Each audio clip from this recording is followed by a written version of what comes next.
Assalamualaikum warahmatullahi wabarakatuh. Di tengah hiruk-pikuk kota yang tak pernah benar-benar diam, ada sebuah kisah yang mungkin terlihat sederhana. Tentang seorang pria berpakaian kumal yang datang ke sebuah bank hanya untuk membuka tabungan. Niat kecil yang seharusnya biasa saja, namun berubah menjadi sesuatu yang tak terduga ketika ia justru diusir dan diremehkan. Tanpa ada yang tahu bahwa di balik penampilannya yang sederhana, tersimpan sebuah fakta yang akan mengubah cara semua orang memandangnya, dan mungkin juga mengubah cara kita menilai seseorang. Pagi itu, kota belum sepenuhnya terjaga, tapi denyut kesibukan sudah mulai terasa di depan sebuah gedung bank megah di pusat kota. Pintu kaca besar terbuka otomatis setiap beberapa detik, menyambut para nasabah yang datang dengan pakaian rapi dan langkah penuh tujuan. Di antara mereka, tak ada yang menyangka bahwa sosok paling mencolok justru bukan yang paling berkelas. Seorang pria berdiri beberapa meter dari pintu masuk. Namanya Raka Prasetya. Rambutnya kusut tak terurus. Sebagian jatuh menutupi dahinya yang penuh garis kelelahan. Kemeja yang ia kenakan tampak lusuh. Warnanya sulit ditebak karena tertutup debu dan usia. Celananya longgar dan sedikit sobek di bagian lutut. Sementara sandal jepit yang ia pakai terlihat sudah menipis di bagian tumit. Di tangannya tergenggam sebuah kantong plastik putih yang tampak penuh, namun isinya tak jelas dari luar. Raka tidak langsung masuk. Ia hanya berdiri, menatap pintu kaca itu seolah sedang menimbang sesuatu yang jauh lebih berat daripada sekedar langkah kaki. Matanya mengamati orang-orang yang keluar masuk. Pria berjas, wanita dengan tas mahal, pegawai bank yang tersenyum profesional. Ada jeda di sana, seolah ia sedang memastikan bahwa dirinya benar-benar ingin melakukan ini. Cuma buka tabungan, bukan sesuatu yang aneh kan? Gumamnya pelan, hampir tak terdengar, seolah berbicara pada dirinya sendiri. Seorang pria paruh baya yang baru saja keluar dari bank sempat melirik ke arahnya. Tatapan itu singkat, tapi cukup tajam untuk menyampaikan penilaian tanpa kata. Raka menyadarinya, namun tidak bereaksi. Ia sudah terlalu sering menerima tatapan seperti itu. Tatapan yang mengukur seseorang hanya dari apa yang terlihat di permukaan. Ia menarik napas dalam-dalam, lalu melangkah maju. Langkahnya pelan, tapi pasti. Setiap langkah terasa berat, bukan karena fisik, melainkan karena beban pandangan orang-orang di sekitarnya yang mulai memperhatikannya. Beberapa orang bahkan memperlambat langkah, memberi jarak, seolah keberadaannya membawa ketidaknyamanan. Raka akhirnya melangkah masuk setelah beberapa detik yang terasa lebih lama dari seharusnya. Pintu kaca terbuka otomatis dan udara dingin dari dalam langsung menyambut tubuhnya yang terbiasa dengan panas jalanan. Untuk sesaat, ia memejamkan mata. Bukan karena silau, tapi karena perbedaan suasana yang begitu kontras. Di dalam, semuanya terasa teratur, bersih, dan jauh dari dunia yang ia jalani selama ini. Langkahnya pelan menyusuri lantai mengilap. Sandal jepitnya menimbulkan suara tipis yang terdengar asing di tengah bunyi sepatu formal para nasabah lain. Beberapa kepala menoleh. Tatapan-tatapan itu kembali datang. Lebih terang, lebih jelas, tanpa disembunyikan. Raka tidak berhenti. Ia berjalan menuju meja layanan, tempat seorang teller muda sedang duduk rapi di balik komputer. Namanya Dinda Larasati. Rambutnya tersisir rapi, seragamnya bersih tanpa celah. Dan senyum profesionalnya sempat muncul saat melihat seseorang mendekat. Sebelum akhirnya memudar perlahan ketika ia menyadari siapa yang berdiri di depannya. Raka berdiri di depan meja itu, memegang erat kantong plastiknya. Ia sempat menunduk sebentar, seperti mengatur kata-kata. "Mbak," suaranya pelan, tapi cukup jelas. "Saya mau buka tabungan." Dinda tidak langsung menjawab. Tangannya yang semula siap di atas keyboard kini terhenti. Matanya bergerak cepat, menilai dari ujung rambut hingga kaki, lalu kembali ke wajah Raka. Ada jeda yang terlalu lama untuk sekadar memproses pertanyaan sederhana. "Buka tabungan," ulangnya, seolah memastikan. Raka mengangguk. Ia membuka sedikit kantong plastik yang ia bawa, memperlihatkan isinya. Di dalamnya terlihat uang receh, koin berbagai ukuran, dan beberapa lembar uang kertas yang sudah kusut dan terlipat tidak rapi. "Saya mau simpan di sini," lanjutnya. "Biar nggak hilang, sama biar aman." Dinda menatap isi kantong itu, lalu menatap Raka lagi. Senyumnya tidak kembali. Yang ada justru keraguan yang semakin jelas terlihat di wajahnya. "Kalau buka rekening, Biasanya ada setoran awal, Pak, katanya hati-hati. Dan uangnya biasanya disiapkan dengan rapi ya. Raka sedikit mengernyit. Bukan karena tersinggung, tapi seperti sedang mencoba memahami aturan yang tidak ia kenal sepenuhnya. Ini uang saya, jawabnya pelan. Saya kumpulin lama.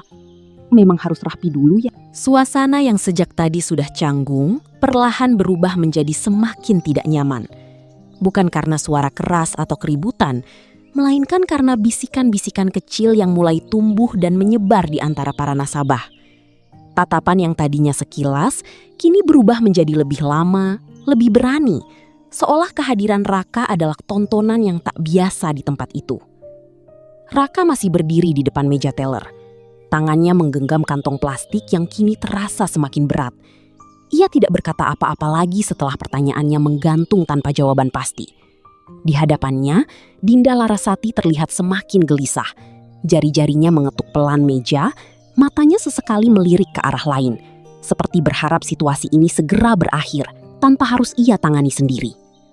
Dari kejauhan, Budi Santoso yang sejak tadi memperhatikan akhirnya melangkah mendekat. Langkahnya tegas, wajahnya menunjukkan keputusan yang sudah ia ambil bahkan sebelum sampai di depan Raka. "Maaf Pak," ucap Budi. Kali ini dengan nada yang lebih kaku daripada sebelumnya. "Bisa sebentar keluar dulu ya?" Raka menoleh pelan. "Kenapa Pak?" Budi berdiri sedikit lebih dekat, cukup untuk menciptakan tekanan tanpa harus menyentuh. "Di dalam lagi banyak nasabah, kami harus jaga kenyamanan semua orang." Kalimat itu terdengar formal, tapi maksudnya terasa jelas. Beberapa orang yang duduk di kursi tunggu mulai memperhatikan lebih terang-terangan. Bahkan ada yang tidak lagi berusaha menyembunyikan ekspresi meremehkan. "Saya cuma mau buka tabungan," jawab Raka. Suaranya tetap tenang. "Nggak lama kok." Budi menghela nafas, kali ini lebih panjang. Ia melirik ke arah Dinda yang hanya membalas dengan tatapan ragu tanpa berani berkata apapun. "Bapak bisa kembali nanti saja," lanjut Budi. "Atau cari cabang lain." "Memangnya saya salah apa?" tanya Raka pelan, tapi cukup jelas untuk terdengar oleh beberapa orang di sekitar. Pertanyaan itu membuat suasana sempat hening sepersekian detik. Namun keheningan itu tidak bertahan lama. Seorang pria berjas di kursi tunggu mendengus pelan. "Ganggu aja dari tadi," gumamnya, tanpa berusaha mengecilkan suara. Seorang wanita di sebelahnya ikut berbisik. "Harusnya dari tadi nggak usah dikasih masuk." Raka mendengar semuanya. Kali ini lebih jelas dari sebelumnya. Ia tidak menunduk, tidak juga membalas. Ia hanya berdiri, memandang lurus ke arah Budi, menunggu jawaban yang mungkin tidak akan pernah benar-benar diberikan. Budi sedikit menggeser. Langkah Raka baru saja melewati ambang pintu ketika suara dari dalam menghentikannya. "Pak, tunggu sebentar." Suara itu datang dari arah dalam bank, tegas namun terkontrol. Raka menoleh perlahan. Di sana, seorang pria dengan setelan jas rapi berjalan mendekat dengan langkah pasti.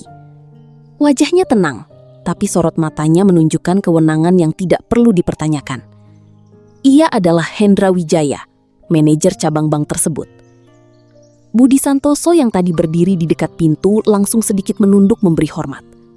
"Pak Hendra?" Hendra hanya mengangguk singkat, lalu mengalihkan perhatiannya sepenuhnya pada Raka.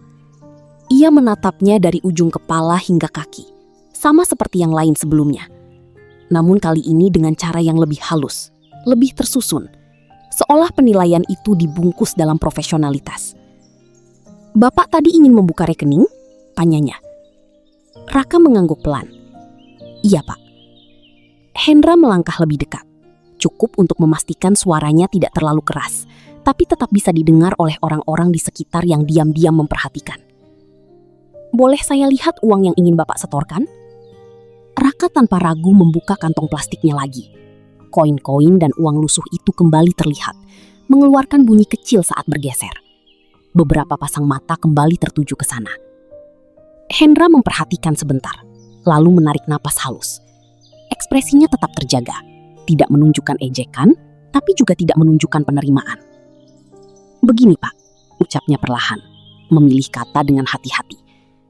"Untuk membuka rekening di sini, ada standar yang harus dipenuhi. Bukan hanya soal jumlah uang, tapi juga soal kelengkapan dan kesiapan nasabah." Raka menatapnya lurus. "Saya sudah bawa KTP. Hendra mengangguk tipis. Iya, itu salah satunya. Tapi bukan hanya itu. Ia berhenti sejenak, seolah menimbang kalimat berikutnya agar tetap terdengar sopan. Kami juga harus memastikan bahwa prosesnya berjalan lancar dan tidak mengganggu pelayanan kepada nasabah lain. Kalimat itu terdengar rapi, terlalu rapi. Namun maknanya mulai terasa mengarah ke satu titik yang sama. Jadi saya nggak bisa buka tabungan di sini? Tanya Raka. Suaranya tetap tenang, tapi kini lebih langsung. Hendra tersenyum tipis, senyum yang lebih bersifat formal daripada tulus. Untuk saat ini, mungkin akan lebih baik jika Bapak menyiapkan. Di luar gedung bank, panas matahari terasa lebih menyengat dibanding sebelumnya. Atau mungkin hanya perasaan yang berubah. Raka berdiri beberapa langkah dari pintu, tidak langsung pergi. Kantong plastik di tangannya masih tergenggam erat, seolah itu satu-satunya hal yang benar-benar ia miliki saat itu. Orang-orang berlalu lalang di trotoar, sibuk dengan urusan masing-masing. Tidak ada yang benar-benar memperhatikannya sekarang. Berbeda dengan di dalam tadi, di mana setiap tatapan terasa seperti sorotan. Di sini, ia kembali menjadi sosok yang tak terlihat. Raka menarik nafas panjang, lalu menghembuskannya perlahan. Wajahnya tetap tenang. Tidak ada amarah, tidak ada keluhan yang keluar. Hanya keheningan yang ia biarkan mengendap. Ya sudah, gumamnya pelan, hampir seperti berbicara pada angin. Mungkin memang belum waktunya. Ia menatap kantong plastiknya, membuka sedikit, lalu melihat isi di dalamnya. Koin-koin itu berkilau terkena sinar matahari. Sederhana, tapi nyata.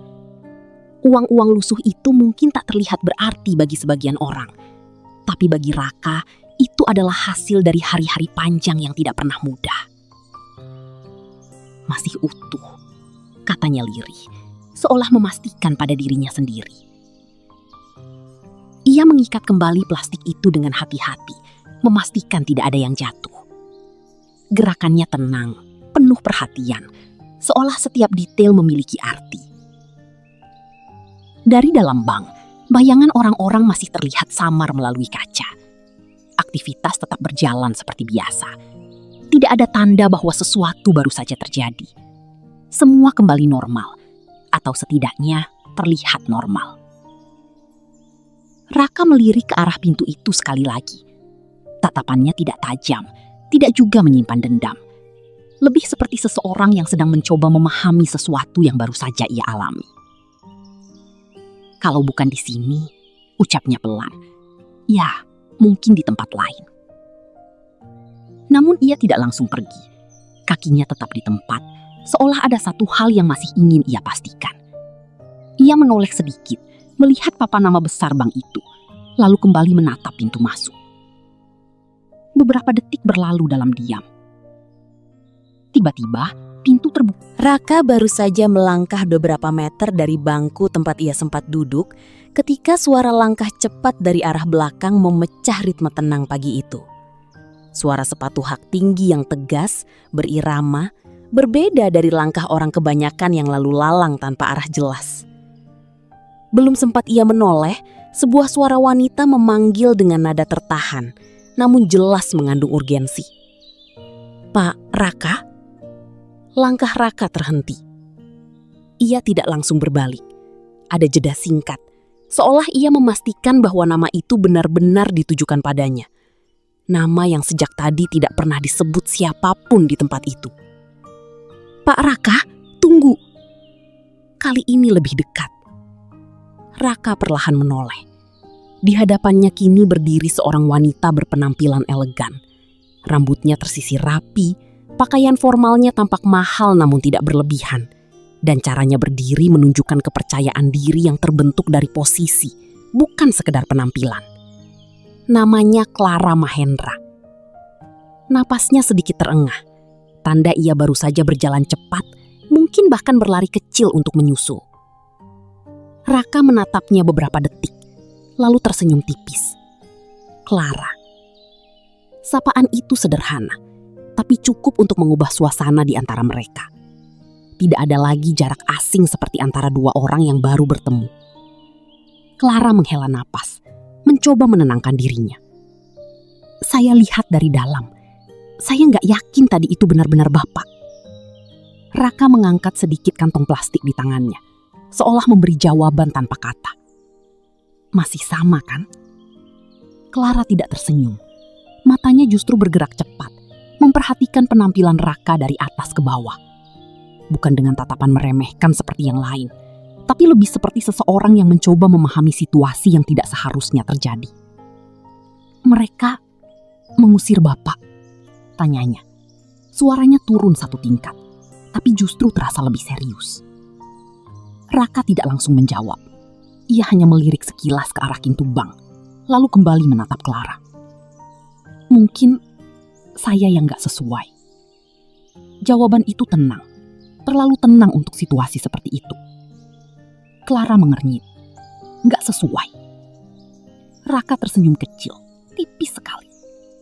Pintu kaca terbuka, dan kali ini langkah Raka tidak lagi sendirian.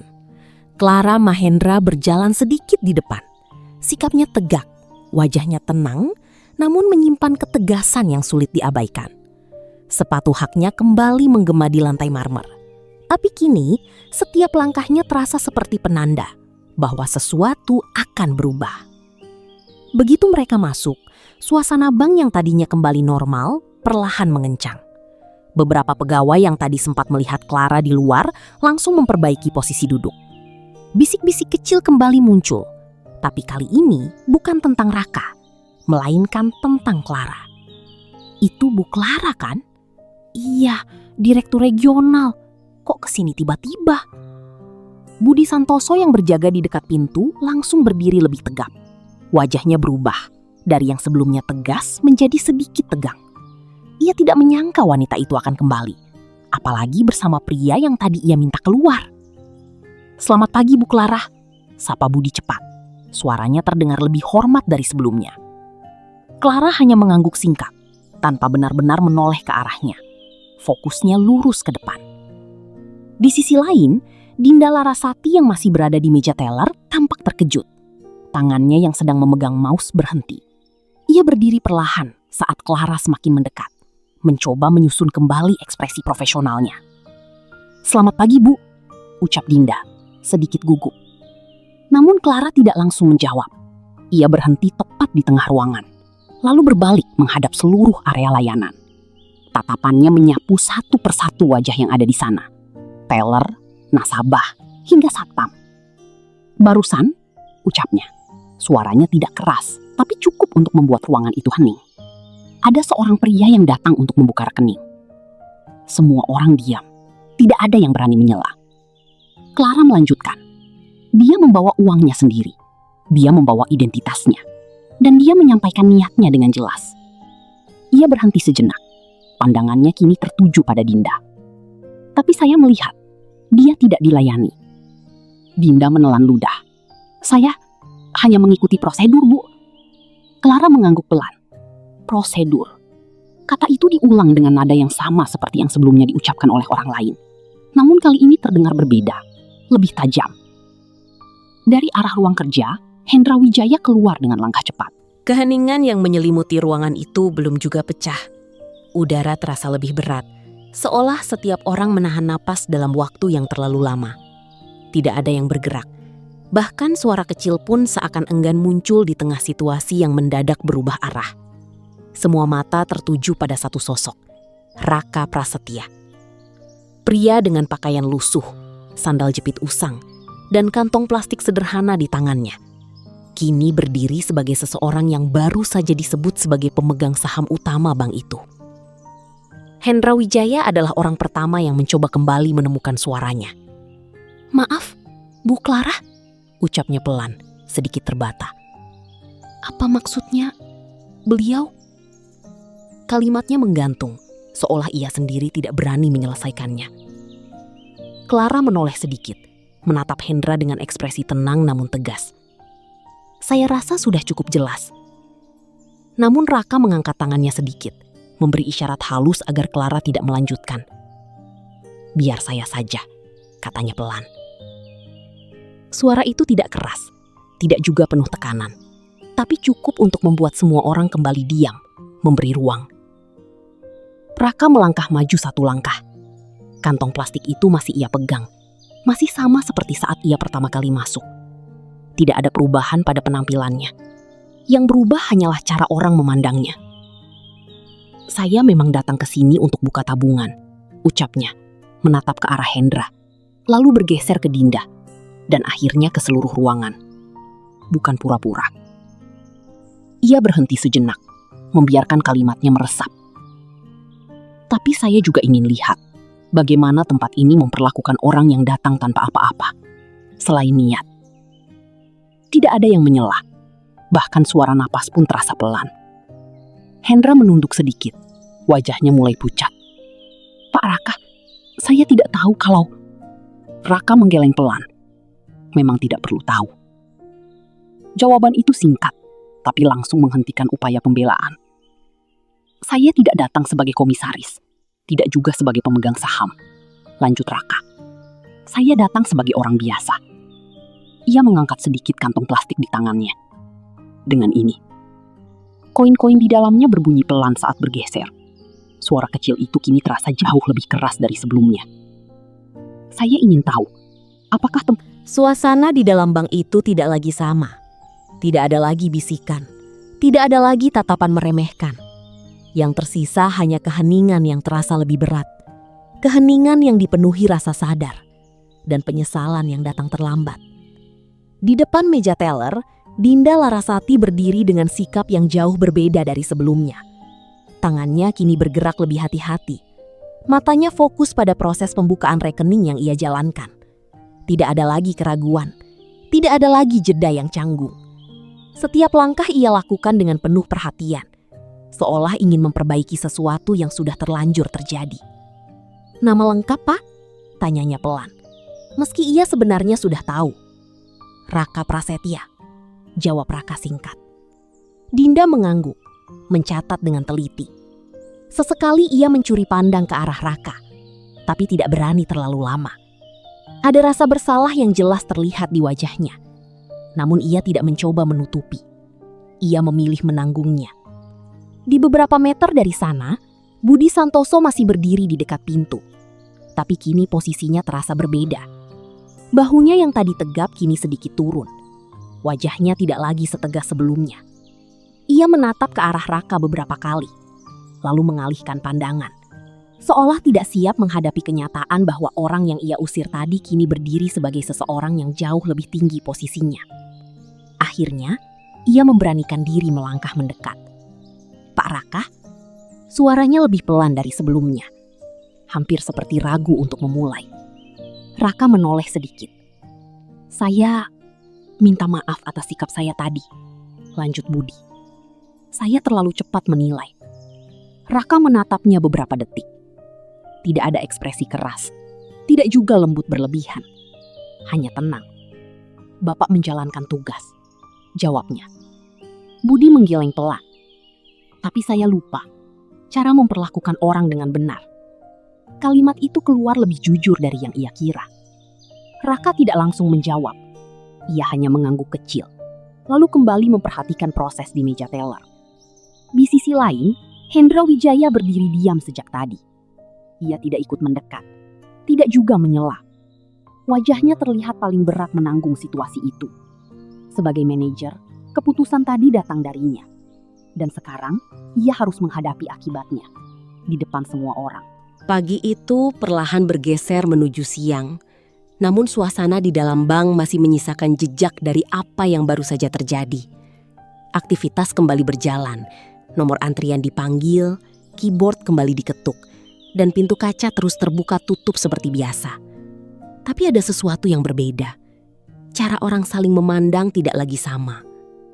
Di dekat pintu keluar, Raka Prasetya berdiri sejenak. Buku tabungan dan kartu ATM yang baru saja ia terima masih ada di tangannya. Kantong plastik yang tadi berisi uang receh kini sudah kosong, terlipat rapi, tetap ia simpan. Ia menatap benda-benda itu sebentar, lalu mengangkat pandangannya ke arah ruangan, ke arah meja teller, ke arah kursi tunggu, ke arah orang-orang yang tadi sempat menjadi bagian dari cerita kecil yang berubah menjadi pelajaran besar. Dinda Larasati masih berdiri di mejanya, Tapi kali ini ia tidak menghindari tatapan. Saat mata mereka bertemu, Dinda menunduk hormat, bukan karena jabatan Raka, tapi karena rasa yang muncul dari dalam dirinya sendiri. Di sisi lain, Budi Santoso kembali ke posisinya di dekat pintu. Namun kini setiap orang yang masuk ia sambut dengan cara yang berbeda. Lebih hangat, lebih terbuka, tanpa tatapan menghakimi yang tadi sempat muncul. Sementara itu, Hendra Wijaya berdiri di tengah ruangan, berbicara singkat dengan beberapa stafnya. Wajahnya masih serius, tapi bukan karena tekanan, melainkan karena ia tahu, setelah hari ini ada hal yang harus benar-benar diubah. Raka menarik napas pelan. Tempatnya bagus, gumamnya lirih, seolah berbicara pada dirinya sendiri. Tinggal cara orang-orangnya saja. Ia melangkah menuju pintu. Setiap langkahnya ringan, tidak membawa beban seperti saat ia pertama kali datang. Tidak ada lagi yang menahannya, tidak ada lagi yang meragukannya. Namun tepat sebelum keluar, ia berhenti. Ia menoleh sekali lagi. "Pak Hendra," panggilnya. Hendra langsung mendekat. "Iya, Pak." Raka menatapnya dengan tenang. "Jangan ubah cara kalian melayani hanya karena tahu siapa saya." Hendra terdiam sejenak. "Ubah karena memang itu yang seharusnya dilakukan," lanjut Raka. Kalimat itu sederhana, tapi justru disitulah letak maknanya. Hendra mengangguk pelan. "Saya mengerti, Pak." Raka tersenyum tipis, tidak lebar,